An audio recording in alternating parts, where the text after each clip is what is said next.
Okay, welcome to Math 355, Abstract Algebra. This is lecture 19.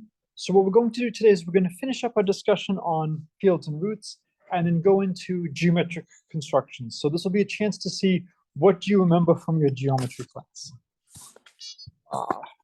One of the reasons we care so much about all the results we're proving about fields and roots is that these are useful to get some idea of the types of algebraic properties of numbers. And we've already seen that these have implications when we looked at things like Benford's law. We'll see that they have implications in terms of what can you do with a straight-edged compass. You may not care what can you do with a straight-edged compass, but it's a really good way of learning how to write math proofs, carefully, to get into the mindset of how do you investigate, how do you look at consequences of a set of operations. And historically, this has been a great way in which math was made very rigorous. Euclid's Elements is one of the monumental achievements of, I would even say, humanity. Asimov has a nice article discussing, does Euclid belong in the top 5 mathematicians ever, for the work in creating this axiomatic structure where you don't have this hodgepodge collection of results. You have, here's my definitions, here's my axioms, here's the laws of logic, here are the consequences that come from it. And so we'll start to see when we get to geometry, what can you do with a small set of items? What are the consequences of them? One of the difficulties is if we want to see if something can be done, if I show you how to do it, then okay, I know I can do it. But what if I can't show you how to do it? Maybe I'm just not being clever enough. And we'll talk about 3 problems that stumped the Greeks for centuries as to, can these be done? Is it just a fact that people haven't looked at things the right way yet? All right, so last time we talked a little bit about the content of a polynomial. One of the nice things about having the notes like this is I can just jump back to the slide from last class. So we say if I give you a polynomial with integer coefficients, the content is the greatest common divisor of the coefficients. And I asked you, to write some computer code, or if not, investigate by hand. And if you did that, you would notice that every time we checked, the content of a product was the product of the contents. And it turns out that that's always true, and that's a theorem, or I guess it's just a lemma here. So if you have 2 non-zero polynomials, then the content of the product is the product of the contents. One of the most useful phrases in mathematics is without loss of generality. So when I'm trying to prove something like this, without loss of generality, what should I just assume about the content of F?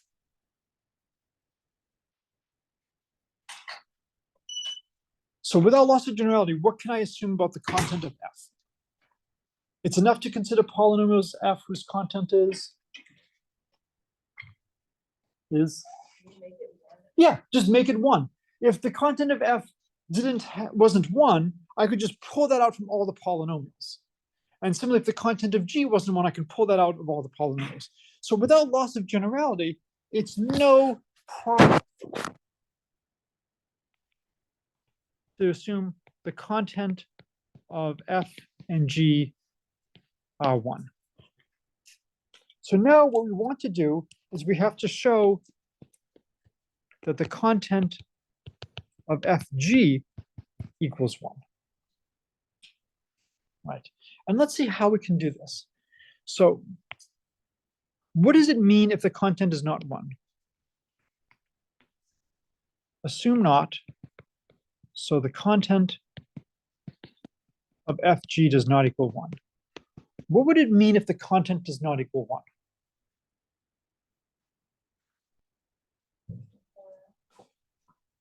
Well, what would it mean about the coefficients of the product if the content is not 1? There's a common factor. In particular, what can you tell me about that common factor? That common factor is what kind of number? Not 1. Not 1. Integer. Great. But there's a specific type of integer that it has to be, or that I can take it to be. I can take it to be prime. Because if it wasn't prime, I could just take a prime factor. So therefore, there exists a prime P dividing all the coefficients of f of x g of x. That's what it means for the content. So let's assume that there is something that divides everything. Well, let's write things out very slowly. Here's f of x.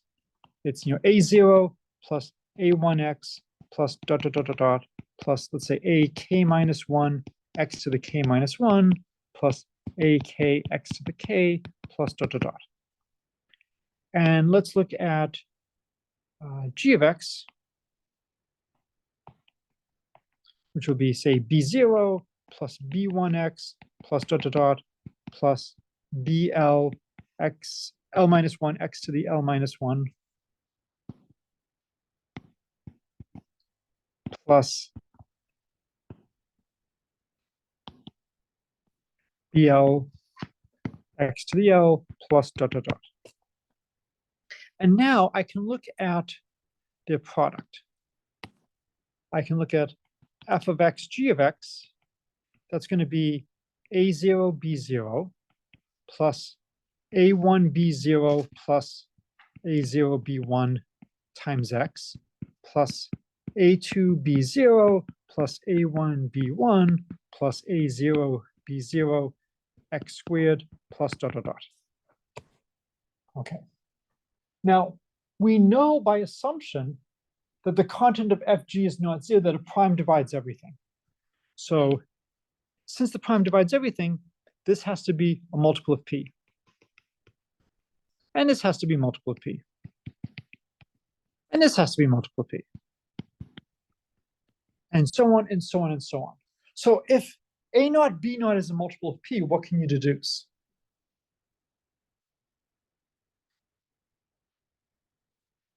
So if a naught, b naught is a multiple of p, what can we deduce? At least one. So without loss of generality, p divides a naught. It might divide b naught as well. So we know this is a multiple of p. Is it possible that every coefficient of f is a multiple of p? No, why not? We assume the content is 1. So without loss of generality, there has to be some coefficient that is the first coefficient that's not a multiple of p. So this is the first coefficient not a multiple of p. So everything else has to be a multiple of p. If we look at the g's, is it possible that every coefficient of g is a multiple of p? No. And again, there has to be a first coefficient that's not a multiple. Let's assume it's xl. It's possible that that could be the b0 term. We don't know.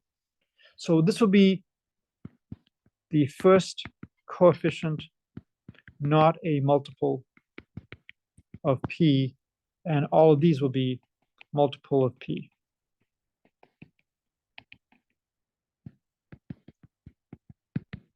Okay, everybody comfortable?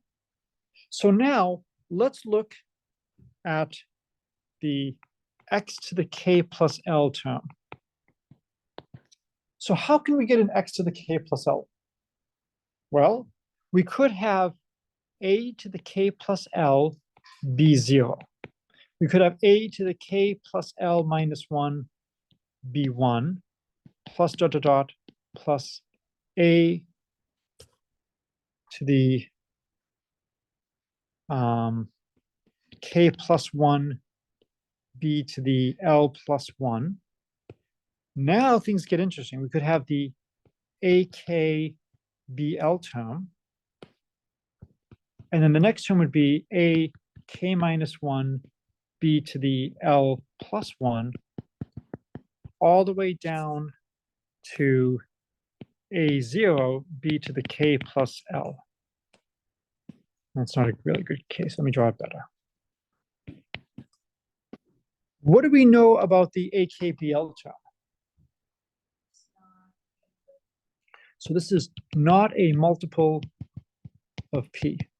What do we know about all of these terms? Multiple of p's. And why?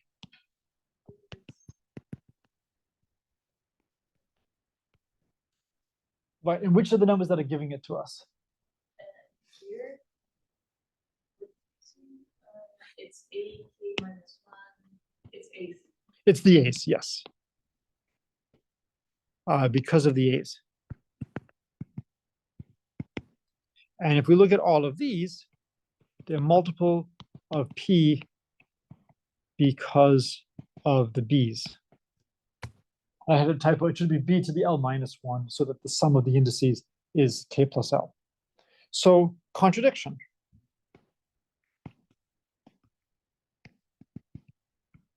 Therefore, the content of FG does equal 1. Okay?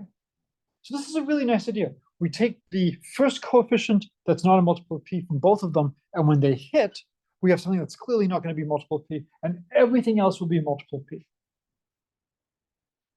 Okay. We now have Gauss's lemma. Before I even state Gauss's lemma, what do you think is going to be useful to prove Gauss's lemma?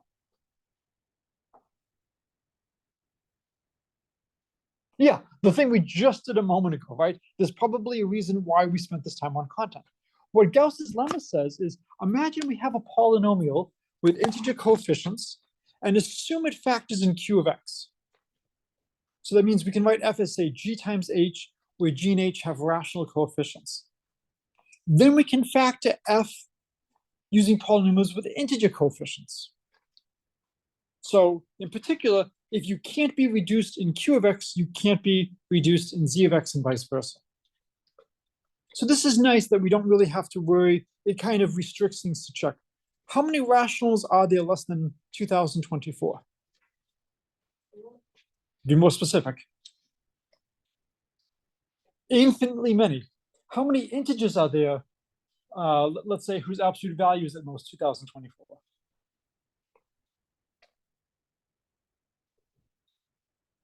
Oh, integers? Yeah. Oh, no. What am I saying? How many? 2,000. Oh, no. 4,000. Yeah, under 5,000. Yeah. Under 5,000 is safe, right? There's less than 5,000 integers whose absolute value is less than 2024. So when we have something like this, this is restricting the space that we have to look at. If I had to consider all possible rational factorizations, there's infinitely many to look at. If I only have to consider factorizations into the integers, well, you tell me the degree, that might greatly restrict things, especially since things have to multiply out. So something like this actually turns out to be very useful. All right, so what we're going to do is we're going to prove that if I can factor over the rationals, I can factor over the. So proof. We can find invertible elements alpha and beta that are rational, such that alpha G of X and beta H of X have integer coefficients and content 1. Well, let's think about this. We know G of X could have denominators. So I choose the numerator of my alpha to knock out the denominators. And because I only have finitely many terms, I can look at the least common multiple of all the denominators. I can easily do that. And so I now have a polynomial with integer coefficients. But maybe those coefficients are not relatively prime. So now I use the denominator of alpha to knock those out. So I can choose an alpha that's rational so that alpha G of X is going to have integer coefficients and content 1. Same thing for H of X. And we'll call this one big G of X, and we'll call the other one big H of X. Okay, so if we look at big G of X times big H of X, that is equal to alpha beta times little g of x, little h of x. But what do we know about g of x, h of x? That's our original function f. So this is just alpha beta f of x. What kind of number is alpha beta? Rational. So we can write alpha beta as a over b, and these can be chosen to be relatively prime. Because if a and b have any common factors, just remove them. Don't be an idiot, right? There's no need to include 3 in the numerator and 3 in the denominator. So this is big G of x, big H of x equals a over b f of x. Therefore,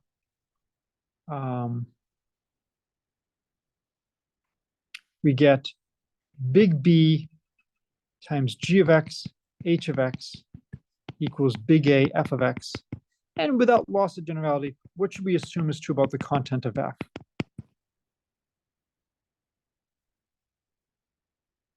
Yeah, we might as well just normalize things from the very beginning that, look, if something divides everything in F, just pull it out before you start factoring over the rationals. Might as well assume F has content 1. So we know A times F of X equals B, G of X, H of X. What's the content of A, F of X?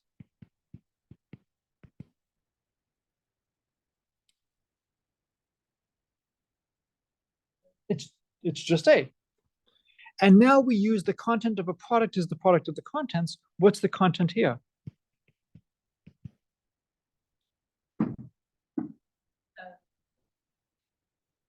It's just B. We've chosen our numbers so that big G and big H have content 1. Right? Right? So we now have that this is B. Oh, good. We know B equals A and they're relatively prime. What's the only way B could equal A? Maybe you could argue they could both be -1, but we're not going to make that argument. So A equals B equals 1. Well, if A equals B equals 1, what does alpha beta equal? So alpha beta equals 1, therefore F of X equals big G of X, big H of X, and we're done. So this is really nice. If you can factor over the rationals, you can factor over the integers, for your polynomial coefficients. And again, this greatly restricts what we have to look at. Okay, so the next is irreducibility, misspelled via reduction mod P. So imagine we have some polynomial with integer coefficients. And what we can do is we can look at the reduction mod P map. What does this mean? It means take all the coefficients and reduce mod P. So if P is 7, what would a coefficient of 13 become if we reduce mod 7? It would become 6. What would a coefficient of 21 become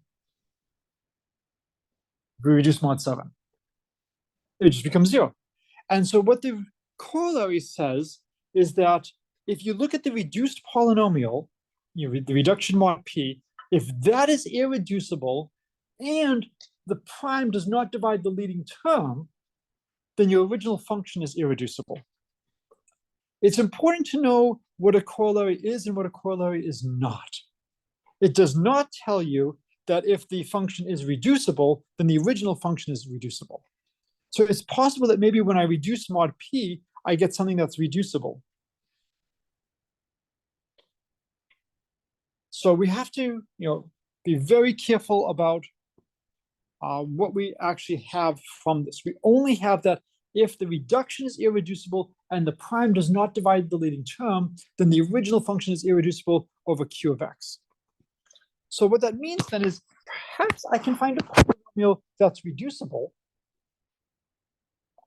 where the leading term is killed. And maybe my original polynomial cannot be reduced. So let's consider completely at random, p squared x squared minus 2px plus 1.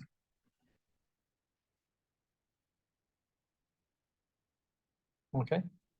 Is this reducible over the rational, over q of x? Can you factor this? Yeah, how would you factor this? It's px minus 1 squared.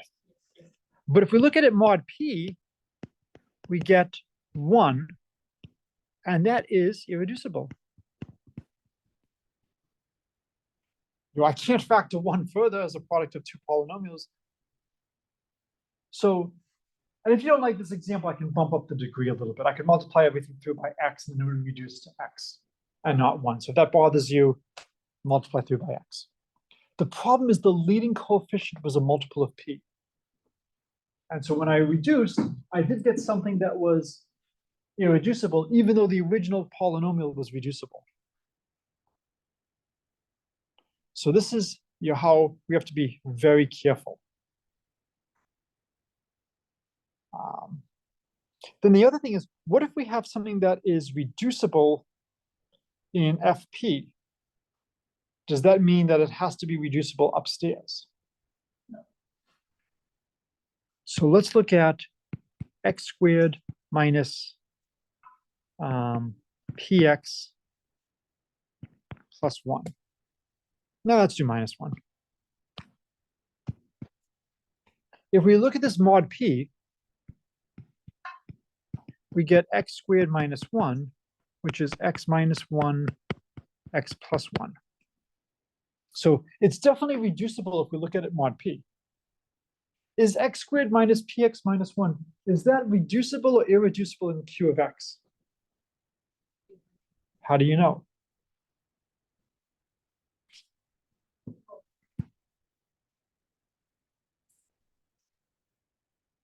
If it factors, does it have to factor into linear? It has to be two linear terms, right? And if it's factorable in the rationals, it's factorable in the integers.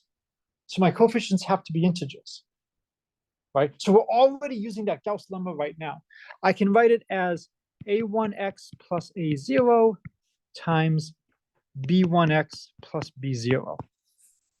Oh, but what do we know about a1 and b1? They have to multiply to 1, and they're integers. So what's the only possibility?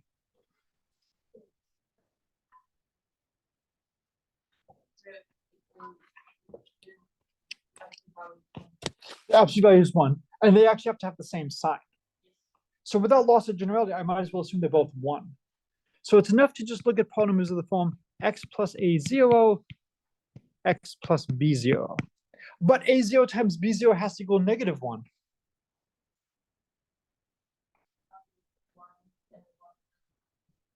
So I might as well write it as x minus 1, x plus 1. And that's not going to be x squared minus px minus 1. So we've just shown, here's a situation where it is reducible mod p. I'm sorry, it's reducible in Q of x. No, sorry. No, sorry. It is reducible in FP, but it is not reducible in Q of x.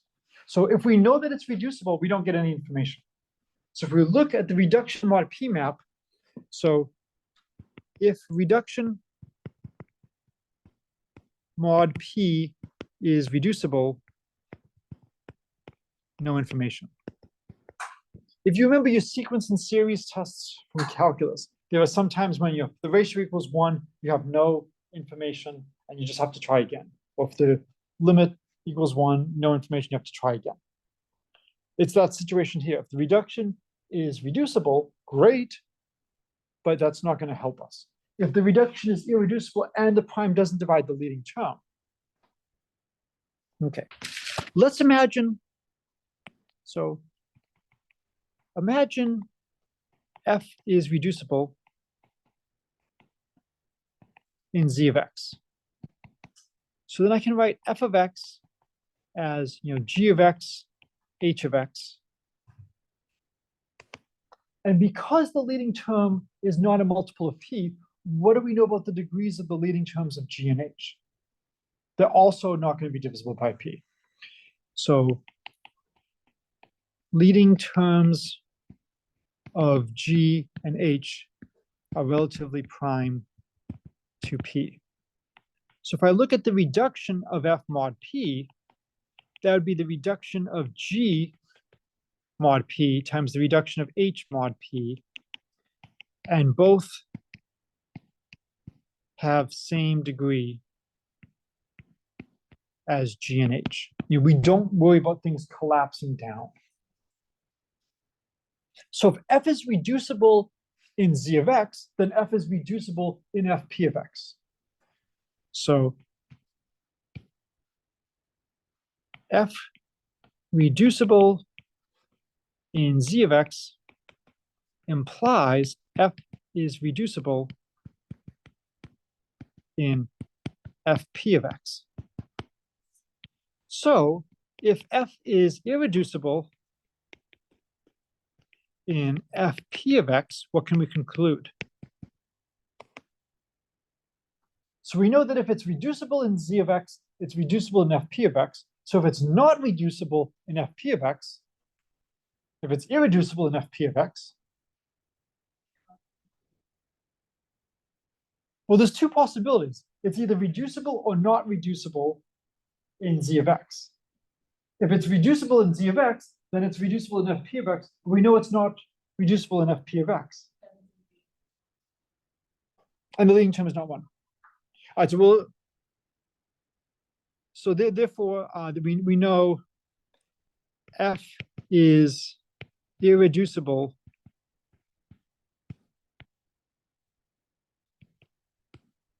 in z of x if p does not divide leading term. So we now know that if you're irreducible in Fp of x and p does not divide your leading term, then you can't be reducible in z of x. Basically, it's like, look, if you're reducible in z of x, you should be reducible when I become smaller. And we saw two examples of just how careful you have to be. The book goes through and gives a few more examples. He talks about, here's some examples where things can factor. And so it's worth looking at these. Okay. I'm not going to go through the proof of the Eisenstein irreducibility criterion. It's very similar to what we did for the proof of the content. Imagine you have some prime p, you have some polynomial of finite degree, and imagine the prime divides every coefficient but the highest. And imagine p squared does not divide the lowest term. So p divides c naught, but p squared doesn't. Then f of x is irreducible over q of x. And we can even add and irreducible over z of x. So the proof is in the book. It's very similar to what we did before, where you start off on the left and you get a contradiction. The biggest question you should have when you have something like this is this useful? Will we ever have a situation where we have a polynomial where the prime divides every coefficient but the highest degree, and the prime squared does not divide the lowest? So we'll see it is useful. And so the book gives some examples involving finite fields and whatnot. We'll see another example later. Over here, when we were looking at the irreducibility by a mod p, it could happen that if I give you a polynomial and you check mod p, it might turn out to be reducible. Have you learned anything? No. And then you try another prime and it's reducible, and you try another prime. And let's say it keeps reducing. At some point, you might begin to suspect maybe it is reducible. But there just needs to be one prime where it's irreducible for the polynomial to be irreducible. So basically, you need to find just one prime p such that fpx is irreducible in the field fpx to conclude f of x is irreducible in z of x. So it doesn't matter how many times it reduces. If we can find just one prime, and then the question is, well, what prime should we check? Well, the coefficients of the function give you some ideas of what might be worth checking or not. Okay, so we then did Eisenstein, and now it's down to ruler and compass constructions. And what do you remember from geometry? So I actually loved geometry. It was the class that really started pushing me to being a mathematician. One of the phrases I hate more than almost anything else is because I said so. And I just loved how clean geometry was. All the rules are there. Here's the assumptions, the axioms, here's the laws of logic. Everything has to follow. Do you remember your chemistry classes where you do all these different things, and if it's a silver precipitate at the end, it's one thing, and if it's a red, it's another thing? Did you ever do these labs? And did you know why, if it's silver, it means this, or if it's red, it means that? I'm sorry? Usually not. No, I mean, this is advanced, chemistry way beyond what you're doing in high school as to why does that uniquely determine what you have at the end. I loved how clean this was. So the question is, what can we do with a straight edge and a compass? So we can only we can only draw lines connecting 2 points. We cannot measure lengths. For the circle, we can draw a circle centered at a point with a given radius. We can't draw parts of circles. So without loss of generality, we often assume P is at the origin and Q is at 1, 0, one step down on the x-axis. And then we ask, what is the set of all numbers that can be constructed from this initial thing? So the first thing is, can I construct the midpoint of the line connecting P and Q? Okay, how would I do that?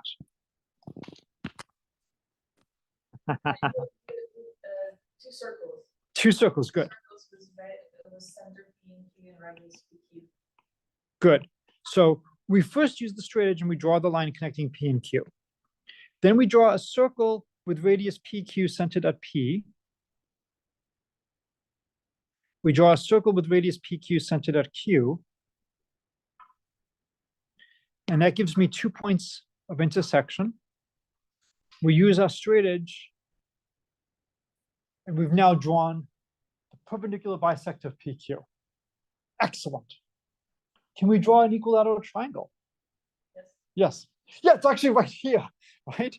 If you just notice that, this length, these lengths are all the same, we've actually constructed an equilateral triangle. Can I construct a line through this point parallel to the line PQ? Yes. How? Also circles. There's lots of ways to do this. Yeah. Oh, okay.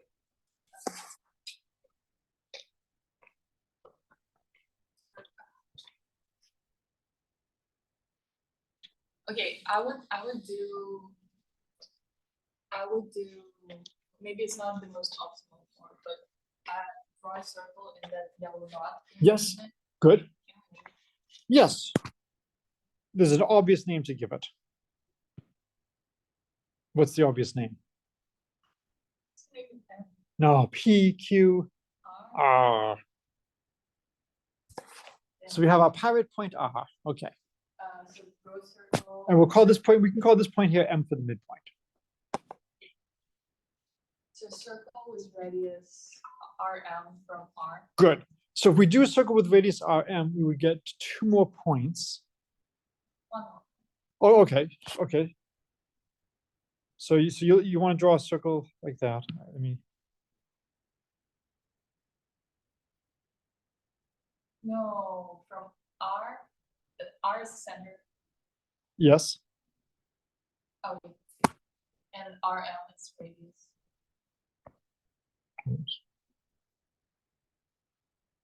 You're in the. Oh, I think. Oh. Okay. I didn't have, okay. So you want me to draw a circle centered at R with radius RM? Yes. Okay. Maybe it's not the most rational way. Okay. It will work. It will work. Okay. Honestly. And we have the circle.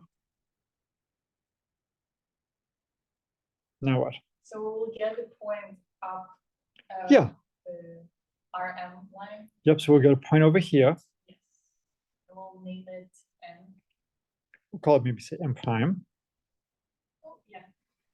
And then we'll do 2 circles again. Right. So now what we can do is we can now do we have the perpendicular bisector.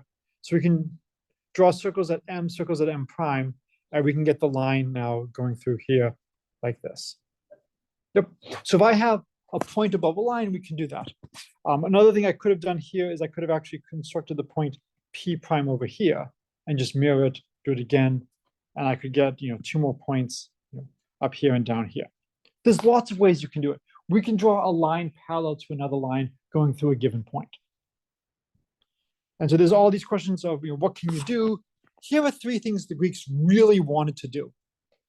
Given an angle, trisect it, split into 3. Splitting it into 2 is not so bad. If I have an angle over here, I can go, fixed distance over here. So I get 2 points now that are both the same distance from the vertex. I can draw the straight line connecting them. And now that I have that, I can now construct the perpendicular bisector, and that will split the angle in two. So I can bisect an angle. Can I trisect an arbitrary angle? Another thing the Greeks wanted to do is they wanted to double the cube. Given a cube, construct a cube whose volume is double that. And the last was to construct a square whose area is equal to the area of a circle of radius 1. Do you know why the Greeks were not able to solve any of these constructive problems? They cannot be done. All three of these problems cannot be done with a straight edge compass. Another nice one, which you will do in Galois theory if you continue, is which regular n-gons can you construct using a straight edge and a compass? You can do an equilateral triangle, you can do a square, you can do a pentagon, you can do a hexagon. Can you do a septagon? And the answer is no. You can only do regular n-gons if n is of a very special form. It's some power of 2 times the product of Fermat primes. We believe there's only 5 Fermat primes, so there's not many things that can be done. One of my friends in grad school was in a science department, but not one of the standard hard sciences. And he mentioned that they were actually given a construction to do a regular 7-gon in high school, which is impossible. And when they tried to do it, it never quite worked. And the teacher said, well, that's because you're not holding the paper steady enough. No, these things can't be done. And there's a huge number of people who send proofs of, here's how you construct the regular 7-gon, here's how you trisect the regular angle. For centuries, people have been submitting proofs of stuff like this. These are all impossible. And we will see today why these are impossible with what we've learned. So here's a list of some of the things we can do. So given 2 points P and Q, we can construct the midpoint of the line. Or more generally, we can actually construct, instead of dividing the line into 2 equal parts, we can divide the line into n equal parts. So this is not in the book. This is one of my favorite constructions. So let's assume we start off with something of size x. And because I have a unit segment, I can make something of size n. And I can draw the hypotenuse connecting them. So here's my A, here's my B, here's my C. I can go up just 1 unit. I'll call that D. No, I don't want to call that D. Let me call that C prime. And then I can construct a parallel line, and I'll hit that at B prime, because we know how to construct parallel lines. So now, do you remember the phrase CPCTC? Corresponding parts of congruent triangles are congruent. I have 2 similar triangles. Triangle ABC is similar to triangle AB prime C prime. So that means AB over AC is equal to AB prime over AC prime. Okay, well, AB equals X, AC equals N. So we get X over N equals AB prime, and AC is equal to 1. So we've just constructed, 1/n of the original segment. So if I can construct a segment, I can take 1/n of it. Okay, what else can we do? Given a line and a point on the line, we can construct a new line containing P that's perpendicular. Okay, we talked about how to do that. We construct parallel. Okay, given 3 points, construct a bisector. Okay, we talked about that. Another thing that's worth doing is, can you construct the square root of a constructible number?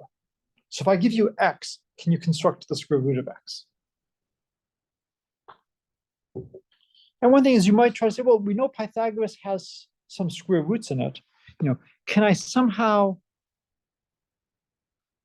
take a triangle, choose the sides appropriately, and get the square root of X? Or is Pythagoras going to go the wrong way?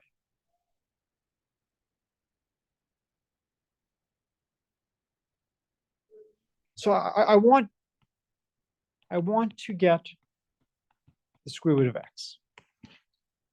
Is there a way to choose sides of the triangle so I would get the square root of x?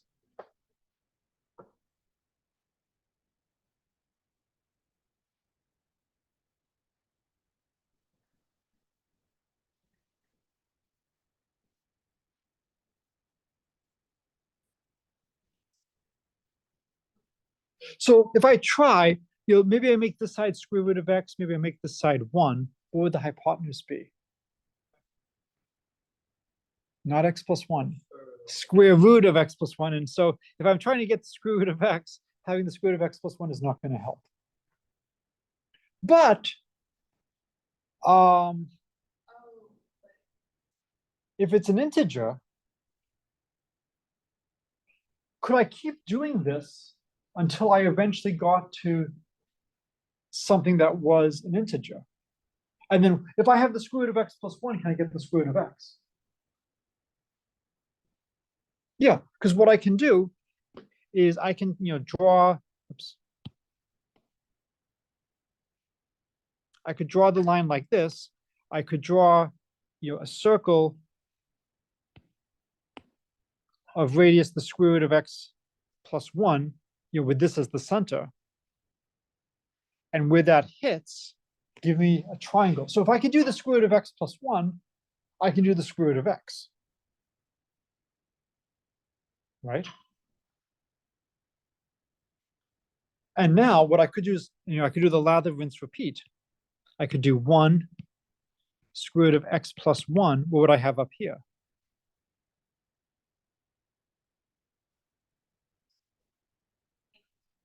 Square root of x plus 2. And so if I can get square root of x plus 2, I can get square root of x plus 1. If I can get square root of x plus 1, I can get square root of x. So if I want to construct the square root of 7, well, if I can do the square root of 8, I can do the square root of 7. If I can do the square root of 9, I can do the square root of 8.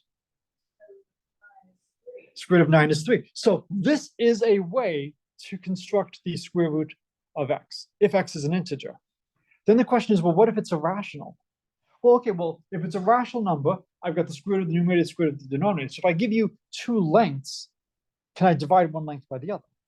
And you should be able to do that with this. So if you want, for fun, write this up and make this rigorous.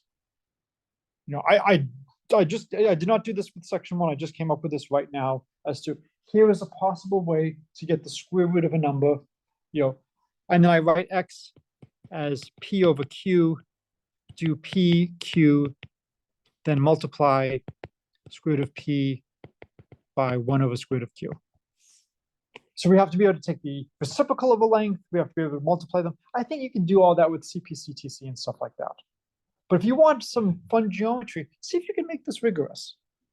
This is not the normal way we do the square root. The normal way we do the square root of x is the following. So here is x. This whole length here is 1. Here's my midpoint. And then I'm going to draw a triangle, a circle, if you have a really good imagination, where that is my center. We know how to construct a perpendicular through here. And so now, what can you tell me about the red, red, black triangle? What can you tell me about the angle in the top? It's 90 degrees because it's half the length down there. So this is 90 degrees. If we call the height h, and we call the other two sides, say x, say y and z, we have 3 right triangles. We have y squared plus z squared is 1 plus x squared, or 1 plus 2x plus x squared. Another triangle is the XHZ triangle. So we get z squared is x squared plus h squared.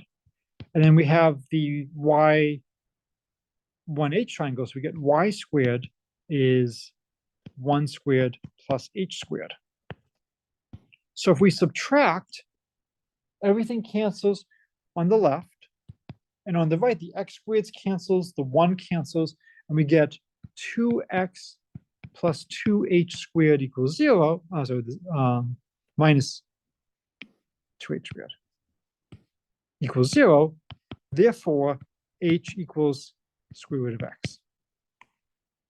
So you might remember this. It's phrased in geometry classes like you have a chord intersecting a diameter, then the product of the two sides of the, something like that might vaguely sound familiar. This is one of the reasons why we care about a result like this. This allows us to construct the square root of x. This is much better. You were talking about how your proof might not have been the most efficient. That is much better than trying to do this progression of square roots until I finally hit a perfect square integer. Yeah, but also we need to know well, if we have a ruler, that's possible. But if we don't have a ruler, how do we know that it's an integer? Which x? X plus something. Correct. You're right. So this would be, we would have to know x is the ratio of p and q. Now, if x is a rational number, we can do this. But what if x is not a rational number? What if I want to find the square root of the square root of 3? This would not work. So this proof only works basically when x is a rational number, and we have to be able to figure out which rational. But there's only finitely many things to try.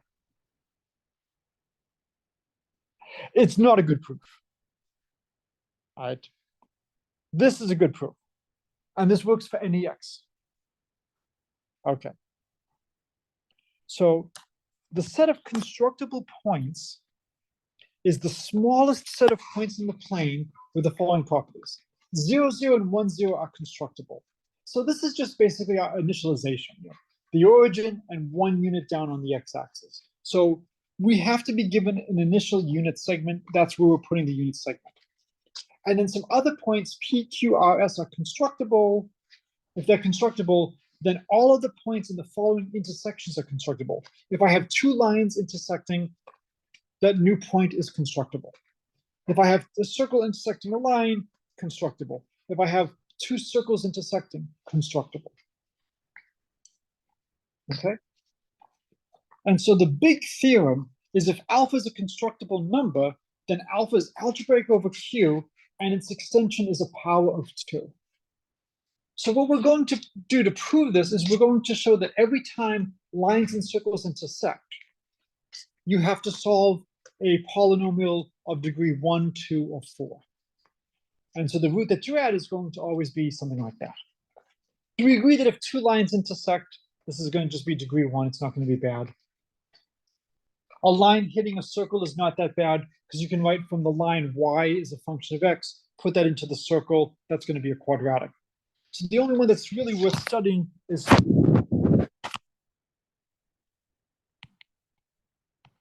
so imagine we have, here's A1, B1, and we have, a circle about A1, B1, and then maybe we have another circle over here, A2, B2, and we have, a circle about that. And we want to look at what are the coordinates of the point of intersection, say x and y. Well, we know, let's do it in purple. We know x minus a1 squared plus y minus a2 squared equals r1 squared, and x minus, not a1, b1. And then x minus a2 squared plus y minus b2 squared equals r2 squared. So we have two equations, two unknowns. And we want to show that we can get an equation for x that's going to just be degree 2.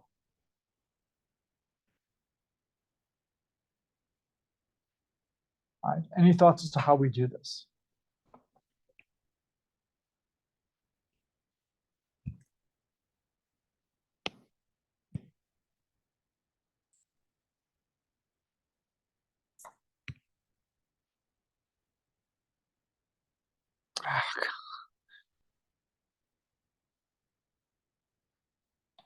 I highlighted the other one.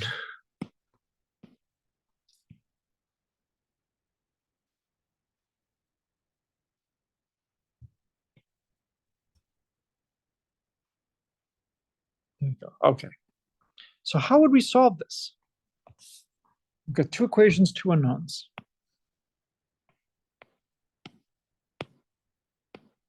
What can we do?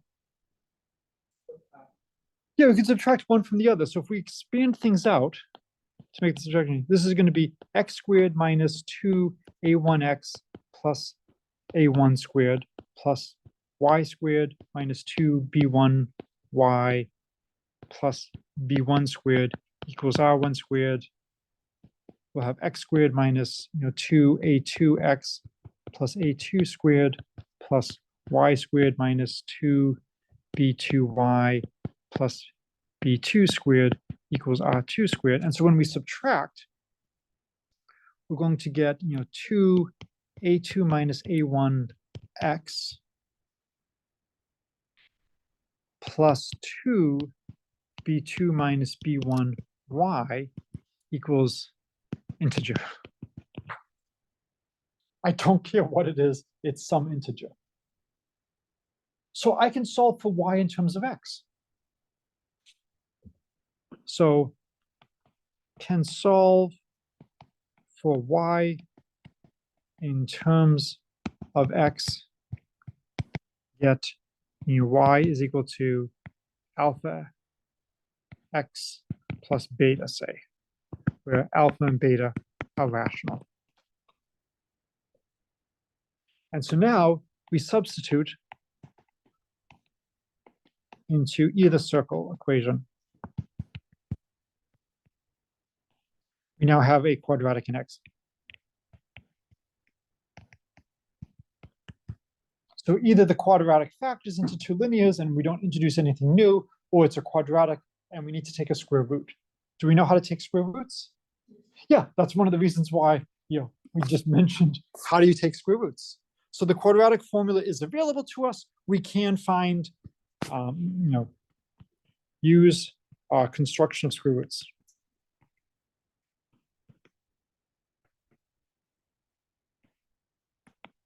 So we've shown that when two circles intersect, it's either we already have it or we just have to add the square root of a constructible number. And we know how to add a square root of a constructible number. That was the picture over here. And as remarked, even though this is working for x an integer, and maybe if you're lucky for x is irrational, this does not work, at least not immediately clear that it works for general x. Yeah, this is a much better construction that will work for general x. Okay, so we've now shown that whenever two lines align in a circle or two circles intersect, the new element we add is going to be at most a degree 2 irrational. So we just have to take our field and put in the square root of something. So every time we do things, because we can only do finitely many things, any number that can be constructed through finitely many circles and lines is going to be a chain of field extensions of degree 2. And that proves the theorem, which says that if alpha is constructible, it's algebraic and the extension is a power of 2. So if we want to prove something is not constructible, all we have to do is show that it is either not algebraic, or if it's algebraic, its extension is not a power of 2. And we're done. All right. So here's a nice result. Given an angle theta, the length cosine of theta is constructible if the angle is constructible. And again, if I have the angle, so if I've constructed the angle, all I have to do is, take the line going through S that's perpendicular to the x-axis QP, and that's going to give me the cosine of theta. So if I can construct the angle, I can construct the cosine. What else can I construct? The sine. What else? Tangent, right. So all these are constructible. So if the angle theta is constructible, then the number cosine theta is constructible. And in a non-shocker, if cannot construct cosine of theta, what does that imply? Yep, cannot construct theta. So one way to show that you can't construct theta is to show that you can't construct the cosine. So if cannot construct the cosine of 20 degrees, cannot trisect 60 degrees. So this is how we're going to prove you can't trisect an arbitrary angle. We will show that there is a specific angle that cannot be trisected. It is possible that maybe every other angle other than those nicely related to 60 can be trisected. I doubt it. But we will show that you can't trisect an arbitrary angle by showing that there's at least one angle that can't be trisected.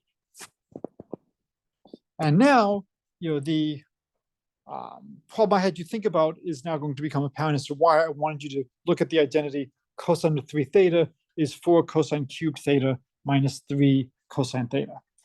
There's no this. The standard way is to use, the cosine of a plus b is cosine a cosine b minus sine a sine b, and sine of a plus b is sine a cosine b plus cosine a sine b. Also useful is cosine squared x plus sine squared x equals 1. So using all of this, we can prove this formula. There are other ways to prove this. We could use e to the I theta is cosine theta plus I sine theta. E to the I phi is, e to the I theta, e to the I phi is e to the I theta plus phi. It's not trivial to prove that. The way we define the exponential function is, e to the x is defined as the sum, n goes from 0 to infinity of x to the n over n factorial. And so what you're really saying here is the sum, n goes from 0 to infinity of theta to the n over n factorial times the sum, m goes from 0 to infinity of phi to the m over m factorial is the sum, L goes from 0 to infinity of theta plus phi to the L over L factorial. So it's a nice exercise, prove that you can do this. That's what we mean. Now, the notation would be horrible if e to the I theta, e to the I phi was not e to the I theta plus phi. It would be very, very bad notation. We've had bad notation before. It's really saying something about the product of two infinite sums. And the way you prove this is you group all the terms where the sum of the powers of theta and m is equal to L. And that's how you do this. And the binomial theorem will come into play. All right, why is this important? Well, what's the cosine of 20 degrees? I don't know. Let's call that x. What's the cosine of 60 degrees? 1/2. And probably the easiest way to see this is if I take a equilateral triangle, because the sides of length 1/2, then the side next to the 60 has to be, since the sides of length 1, the side next to 60 has to be 1/2. All right, so the cosine of 60 is 1/2. So from our trig identity, if we put in 20 degrees for theta, we would get the cosine of 3 theta would be 1/2. So if I give you the equation 4x cubed minus 3x equals 1/2, a solution is x equals the cosine of 20 degrees. And of course, this is the same as 8x cubed minus 6x minus 1 equals 0. Yes? Okay. So now we have 8x cubed minus 6x minus 1 equals 0. Is this irreducible? If yes, cosine theta is not constructible. Actually, cosine, I'll say cosine 20.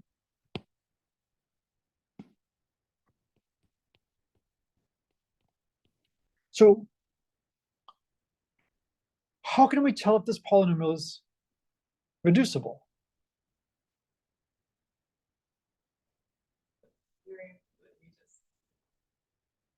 So which theorem? So Gauss? Okay, so if it's reducible over the rationals, it's reducible over the integers, over z of x.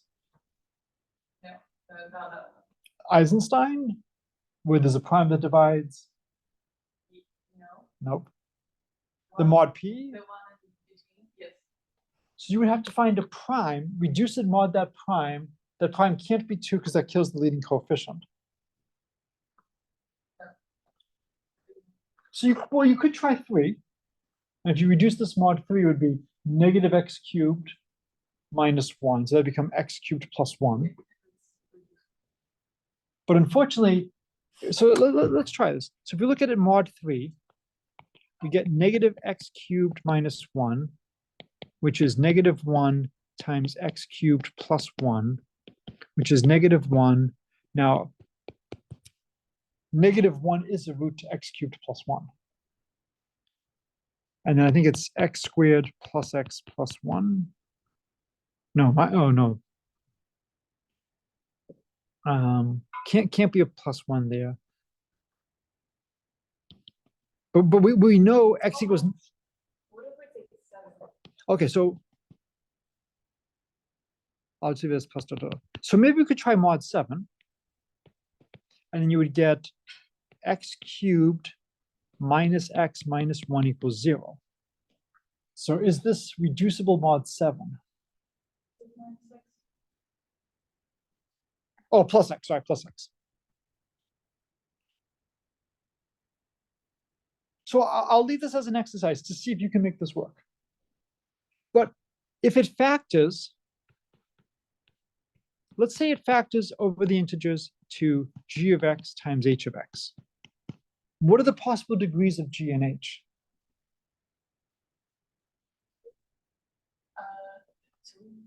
2 or 1. None of them can be degree 3 or 0 because then it would be a trivial factorization.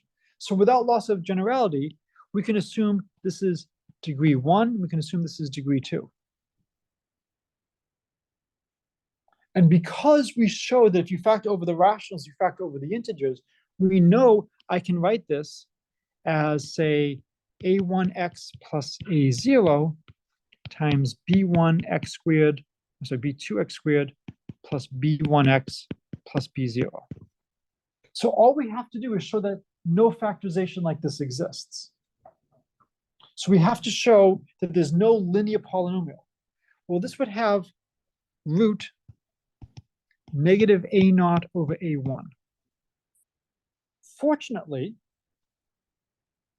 there's the rational root theorem, which you might remember.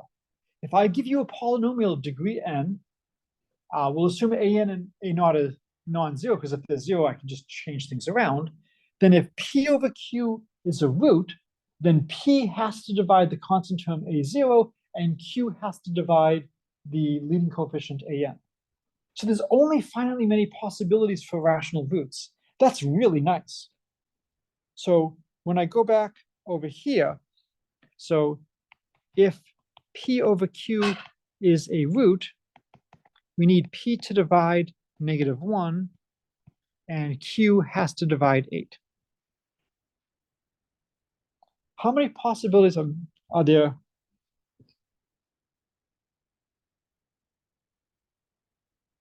Or did I do it in the right order? Or did I flip the order? P divides the constant. Okay. So how many possibilities are there for p?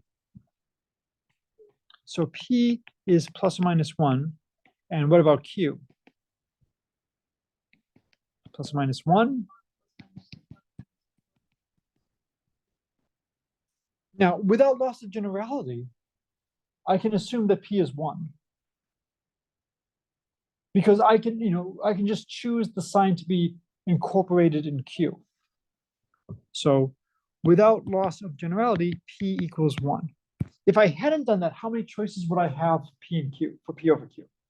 16. Now I only have 8 choices. All right, 8 choices is not great, but it's not terrible. So we now have to look at 8.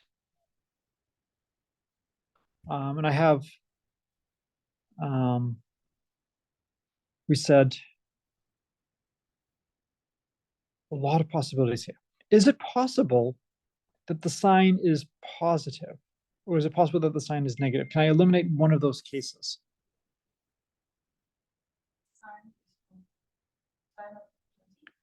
When I'm looking for Q, so x cubed is going to have the same sign as Q. And so if the sign is positive, there's no way the 8x cubed is going to cancel out, I think, the 6x minus 1.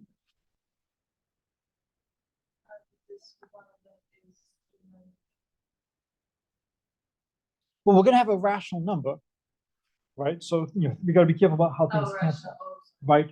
But if you think about it, the negative 1 is negative. If Q is positive, you have a negative 6x, so that's a negative 7. Oh, so it's a negative number. And so when I'm looking at the possibilities for the 8x cubed, can that overcome the negative 6x and the negative 1? The largest we can take it is if Q equals 1 or negative 1, clearly that's not going to work. And then for the other ones, x cubed is going to be smaller than x. So if I take something that's positive, it's not going to be enough because it's going to be at least a factor of 1/4 that. So you can see that it's not going to work if the signs are positive. If I take the signs to be negative, then all of a sudden, this is going to become a positive term, that's going to become a negative term, and we just have to go through and check. So I'm just trying to see which things can we quickly eliminate. I think we can quickly eliminate Q is not plus or minus 1. And I think we can quickly eliminate if the signs are positive, there's going to be trouble as well. So I think we're just down to taking 8 at negative 1/2 cubed minus 6 times negative 1/2 minus 1, 8 times negative 1/4 cubed minus 6 times negative 1/4 minus 1, 8 times negative 1/8 cubed minus 6 times negative 1/8 minus 1. And all of these are non-zero. Again, we just have to check things, and when you check them, you'll see that they're all non-zero.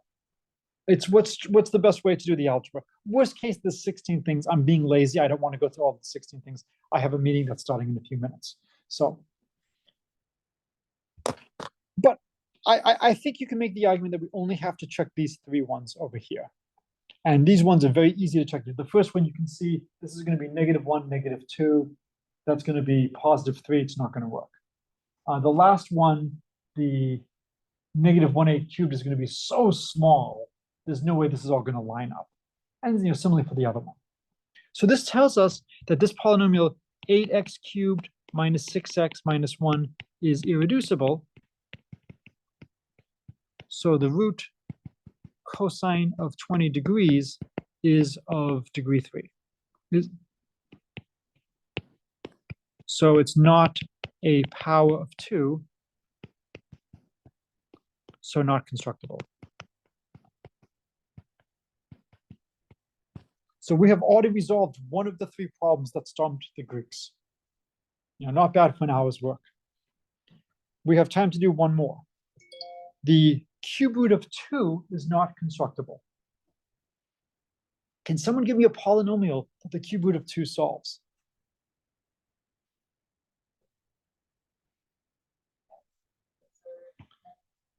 Okay, x cubed minus 2.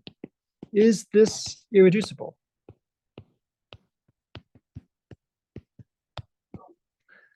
So we can try to split up into a factor of a linear and a quadratic. We can try to do things mod p. Is there any other way we could try to see that this is irreducible?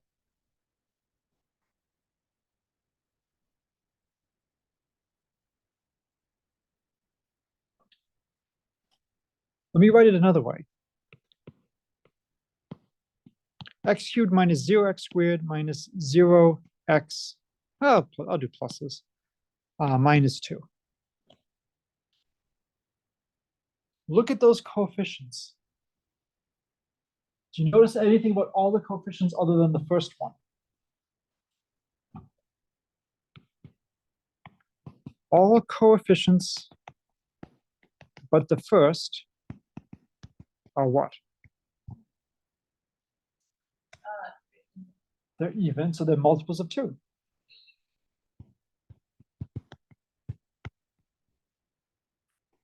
And 2 squared does not divide the constant term.